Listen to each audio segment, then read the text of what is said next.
हमारा next concept आता है इसी में। अब हमने लिबरलाइजेशन पॉलिसी डिस्कस करी है, जिसमें हमने सारे रिफॉर्म्स हर सेक्टर में देखे हैं, ट्रेड एंड इन्वेस्टमेंट में देखे हैं, फाइनेंशियल सेक्टर में देखे हैं, ठीक है, इंडस्ट्रियल सेक्टर में देखे हैं। अब हम बात करेंगे सेकेंड मेजर रिफॉर्म था हमारा, जो कि है प्राइवेटाइजेशन।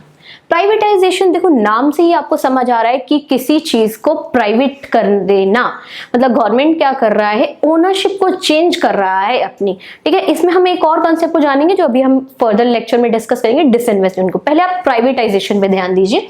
प्राइवेटाइजेशन क्या है? By the definition as it says, transfer of the ownership of the government business और the industry to the private sector. बहुत ही बेसिक सी डेफिनेशन मैंने आप लोगों के लिए डाली है, आपको इजीली एक बार रीड करोगे तो ही क्लियर हो जाएगा, ठीक है। तो ये चीज थी हमारी प्राइवेटाइजेशन। अब क्या है, government companies were converted into are converted, हम कह रहे हैं गवर्नमेंट कंपनीज को हम प्राइवेट कंपनीज में किस तरीके से कन्वर्ट कर सकते हैं। पहला, by withdrawal of the government from the ownership and the management of the public sector undertakings. Ownership और मैनेजमेंट दोनों से ही हटा देते हैं, तो एक ये तरीका। And then outright sale of public sector undertaking, या तो पूरा डायरेक्ट, पहले क्या ओनरशिप और मैनेजमेंट से हटा दिया, दूसरा क्या है outright we have sold that, तो हमारा कोई राइट ही नहीं है, कोई कंट्रोल ही नहीं है, दैट इज प्राइवेटाइजेशन। अब है नेक्स्ट हमारा, इसी में हम करते हैं, इसी का एक पार्ट है डिसइन्वेस्टमेंट। डिसइन्वेस्टमेंट एक मेजर और एक इंपॉर्टेंट टॉपिक है, जिससे क्वेश्चंस आने के बहुत ज्यादा चांसेस रहते हैं, तो इसको मार्क कर लीजिए। और सबसे ज्यादा इंपॉर्टेंट क्या है कि आप लोगों को पता होना चाहिए कि प्राइवेटाइजेशन और डिसइन्वेस्टमेंट में क्या फर्क है, क्योंकि हो सकता है कि स्टेटमेंट बेस्ड क्वेश्चन आप लोगों से पूछ लें और उसमें आपको एक डेफिनेशन दे रखी हो और आप कंफ्यूज कर जाओ, और चार ऑप्शन में एक जगह प्राइवेटाइजेशन दे रखा है ए ऑप्शन में और एक में डिसइन्वेस्टमेंट दे रखा है, तो आप कंफ्यूज मत हो जाइए, ताकि आपको क्लैरिटी होनी चाहिए कि क्या डिफरेंस है। It refers to the privatization of the public sector enterprises by selling off a part of equity of the public sector enterprise to the private sector। मतलब क्या कह रहे हैं, एक हिस्सा जो है, कुछ पार्ट है, हम प्राइवेट सेक्टर को दे रहे हैं, हम फुली कंप्लीटली ट्रांसफर नहीं कर रहे हैं, एक पार्ट दे रहे हैं पब्लिक सेक्टर अंडरटेकिंग्स का प्राइवेट सेक्टर को। The purpose of the sale, according to the government, was mainly to improve the financial discipline and facilitate modernization। मतलब सरकार बेसिकली ये कह रही थी कि हम वो डिसइन्वेस्टमेंट इसलिए करें कि थोड़ा ऐसा, ताकि उसमें क्या हो, एक तो पहला फाइनेंशियल डिसिप्लिन इंप्रूव हो, ठीक है, क्योंकि गवर्नमेंट के पास रेवेन्यूज कम जनरेट हो रहे थे, पब्लिक सेक्टर अंडरटेकिंग्स इतना अच्छे से काम नहीं कर रही थी, तो उनकी एफिशिएंसी भी इंप्रूव हो, फाइनेंशियल डिसिप्लिन इंप्रूव हो और मॉडर्नाइजेशन भी आ सके with the private capital, ठीक है। It was also felt that the private capital and the managerial capabilities could be effectively utilized to improve the performance of PSU। Obviously बात है कि उनका जो कैपिटल आएगा और मैनेजरियल कैपेबिलिटीज आएंगी वो बहुत ज़्यादा इफेक्टिव रहेंगे, ठीक है, रादर देन कि आप गवर्नमेंट, आज भी आप जाएंगे गवर्नमेंट इंस्टीट्यूशन में, क्या होता है काम करवाने में बहुत ज़्यादा टाइम लगता है, पर एज कम्पेयर टू आप प्राइवेट जगह जाइए, किसी प्राइवेट और गवर्नमेंट बैंक में जाइए, आप टाइम डिफरेंस जो नोट करेंगे ना वो बहुत वास्ट है। क्योंकि क्या है, क्योंकि जो कैपेबिलिटीज हैं और रिक्वायरमेंट्स है वो प्राइवेट बहुत अच्छे से फंक्शन कर पाता है। वही चीज़ थी, गवर्नमेंट ने इसीलिए डिसइन्वेस्टमेंट, उनका एक रीजन था कि इसमें एफिशिएंसी और इफेक्टिवनेस इंप्रूव हो सके, इसीलिए डिसइन्वेस्टमेंट पॉलिसी को बच्चों लाया गया। इस फोटो में भी आप देख के समझ सकते हैं कि मैं किस चीज़ की बात करूँ। अगर मैं होल का होल शेयर जो है किसी को दे दूँ, ठीक है, तो मेरा प्राइवेटाइजेशन हो। अगर मैं देखो एक चंक निकाल रही हूँ, ठीक है, थोड़ा थोड़ा हिस्सा निकाल रही हूँ, इसमें क्या है, थोड़े से हमारे मतलब ओनरशिप राइट्स जा रहे हैं, जैसे स्टेक जा रहा है 40%, 30%, 20%, वो हमें पता है, ठीक है, तो उसे कहते हैं, इसको कहते हैं, ये जो जा रहा है डिसइन्वेस्टमेंट।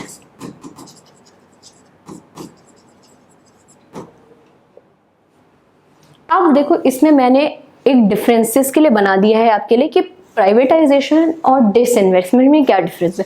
अगर क्लास 12th के बच्चे इस वीडियो को देख रहे हैं तो उनके लिए ये जो टेबल है ना, ये बहुत इंपॉर्टेंट है, ये डायरेक्टली ना पेपर में आ सकता है, ठीक है, कि इन दोनों में क्या फर्क है, ठीक है। अब देखिए, decrease in the shares of the government in the public sector undertakings, इसका मतलब जैसे कि government is selling a portion, इसमें क्या इंपॉर्टेंट है, portion of its stakes to the private sector, एक पोर्शन बेच रही है प्राइवेट सेक्टर। हालांकि आप प्राइवेटाइजेशन में आते हैं, transfer of the ownership from the public to private, public से प्राइवेट पे ओनरशिप जा रही है। अब बात करते हैं पर्पस की। पर्पस क्या है, क्यों करते हैं, इसका क्या है, raise revenue, number 1 reducing debt, ठीक है। सिमिलरली पर्पस इसका भी यही रहेगा, इम्प्रूव्ड एफिशिएंसी हो जाएगी, प्राइवेटाइजेशन में कंप्लीटली गया, प्रोडक्टिविटी, प्रॉफिटेबिलिटी, इनोवेशन सब चीजें आ जाएंगी। डिसइन्वेस्टमेंट में भी ये सारी चीजें आ जाएंगी, बट थोड़े कम लेवल पे आएंगी, ठीक है। फिर बेनिफिट्स क्या हुए इसके, इंक्रीज फॉरेन इन्वेस्टमेंट आया, एफिशिएंसी, इफेक्टिवनेस, और इसमें बेनिफिट्स क्या आए, इंक्रीज फॉरेन इन्वेस्टमेंट आई, इकोनॉमिक ग्रोथ आया and development I. I hope आपको ये दोनों क्लियर हो गए हो कि क्या क्या डिफरेंसेस है डिसइन्वेस्टमेंट एंड प्राइवेटाइजेशन में, ठीक है। अब एक ये फैक्ट बॉक्स है आपके लिए कि एक्चुअली में डिसइन्वेस्टमेंट कौन करता है। देखो, अगर आप जनरल स्टडीज का पेपर देंगे जब आप अपने CUET के एग्जाम के लिए, तो उसमें इस तरीके का क्वेश्चन पूछ सकते हैं कि डिसइन्वेस्टमेंट तो आपको समझ आ गया अपने क्लास 12 के सिलेबस से क्या है, बट अब आपको ये पता होना चाहिए कि डिसइन्वेस्टमेंट कराता कौन है।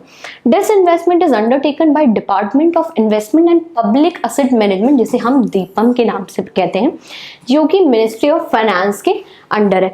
इसको इस ज्यादा टाइम नहीं हुआ है, इसको एक सेपरेट डिपार्टमेंट बनाया गया है दीपम मिनिस्ट्री ऑफ फाइनेंस में, ताकि ये करे। इसका मेजरली ऑब्जेक्टिव क्या है, ओवरसी गवर्नमेंट इक्विटी इन्वेस्टमेंट, ठीक है, and disinvestment in central public sector undertakings. Investment भी और डिसइन्वेस्टमेंट भी दोनों चीजें ये दीपम करेगा, that is department of investment and public asset management, ठीक है। अब बात करते हैं other reforms in financial sector, बाकी रिफॉर्म्स क्या आए फाइनेंशियल सेक्टर में, ठीक है। अब इसमें कह रहे हैं to improve the efficiency of public sector undertakings the government gave them autonomy in managerial decisions, that is some PSUs were granted special status. अब हम बात कर रहे हैं कि स्पेशल स्टेटस दे दिया गया कि कुछ को, क्योंकि पहले क्या था, गवर्नमेंट कंट्रोल था, ऑटोनॉमी नहीं दी जाती थी, चीजों पे चेक्स रखा जाता। अब गवर्नमेंट ने कुछ मेजर इंस्टीट्यूशंस को ये कहा कि हम आपको मैनेजरियल में ऑटोनॉमी देंगे और फाइनेंशियल ऑटोनॉमी देंगे, जिससे आप अपने प्रॉफिट्स को इंक्रीज करो और अपनी इंटरनेशनल कॉम्पिटिटिवनेस को और ज्यादा बढ़ाओ। मतलब कुछ बेसिक क्राइटेरिया पे इसको डाला गया, और ये थी महारत्ना,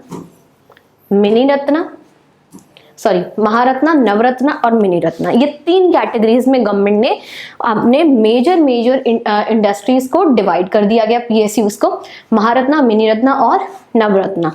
देखो इसमें क्या है, इसको मैंने आपको एक स्टोरी सुनाती हूँ, ये कंसेप्ट आया कहाँ से गवर्नमेंट के पास। देखो हमारे जो किंग हुआ करते थे ना एंशिएंट हिस्ट्री में, किंग विक्रमादित्य, जिन्हें चंद्रगुप्त II के नाम से कहते हैं हम, तो उनमें क्या था, नवरत्न हुआ करते थे, मतलब 9 इंपॉर्टेंट इंडिविजुअल्स। ये नवरत्न का जो कॉन्सेप्ट है ना, यहां से आया, ठीक है, किंग विक्रमादित्य से, जिनके कोर्ट में 9 एमिनेंट पीपल थे, जो कि कहाँ से आए थे, कुछ लिटरेचर से, कुछ आर्ट से, कुछ मेडिसिन से, ठीक है, कुछ वोकैबुलरी से, ये सारे के सारे 9 एमिनेंट पीपल। तो वहीं से ये कॉन्सेप्ट उठाया गया नवरत्ना के, जिसमें 9 एमिनेंट इंडस्ट्रीज को डाल दिया गया पब्लिक सेक्टर अंडरटेकिंग्स, ताकि वो एफिशिएंटली ग्रो कर सके, ठीक है। इसमें कुछ इन्वेस्टमेंट की करा जाएगा, जैसे कुछ क्राइटेरिया इन लोगों ने सेट कर दिया कि आप नेशनल स्टॉक एक्सचेंज पे आपको होना चाहिए, आपका जो एनुअल टर्नओवर हो 25,000 करोड़ से कम, मतलब के विद इन होना चाहिए, टर्नओवर आपका 15,000 करोड़ के, मतलब ऐसा कुछ 4-5 इनके क्राइटेरिया हैं, इनके बेसिस पे ये करते हैं। महारत्ना, नवरत्ना, मिनीरत्ना। पहले नवरत्ना में होता है, फिर नवरत्ना स्टेटस को ही महारत्न में कन्वर्ट किया जाता है, ठीक है। अब मैं फ्यू एग्जांपल्स आपको दे देती हूँ, जैसे बेल हो गया, सेल हो गया, ये सारे क्या है, ये हमारे महारत्ना है, ये जो है हमारे नवरत्ना है, ये हमारे मिनी रत्ना है, ठीक है। महारत्ना में क्या हुआ, भेल मतलब Bharat heavy electricals limited, SAIL steel authority of India limited, coal India limited, national thermal power corporation, oil and natural gas commission, ये सारे महारत्ना है। एंड ये नवरत्ना है हमारे Hindustan aeronautic limited, Bharat electronics limited, NDMC, और ये मिनी रत्ना है, ठीक है। ये तीनों में ऐसे डिविजन है,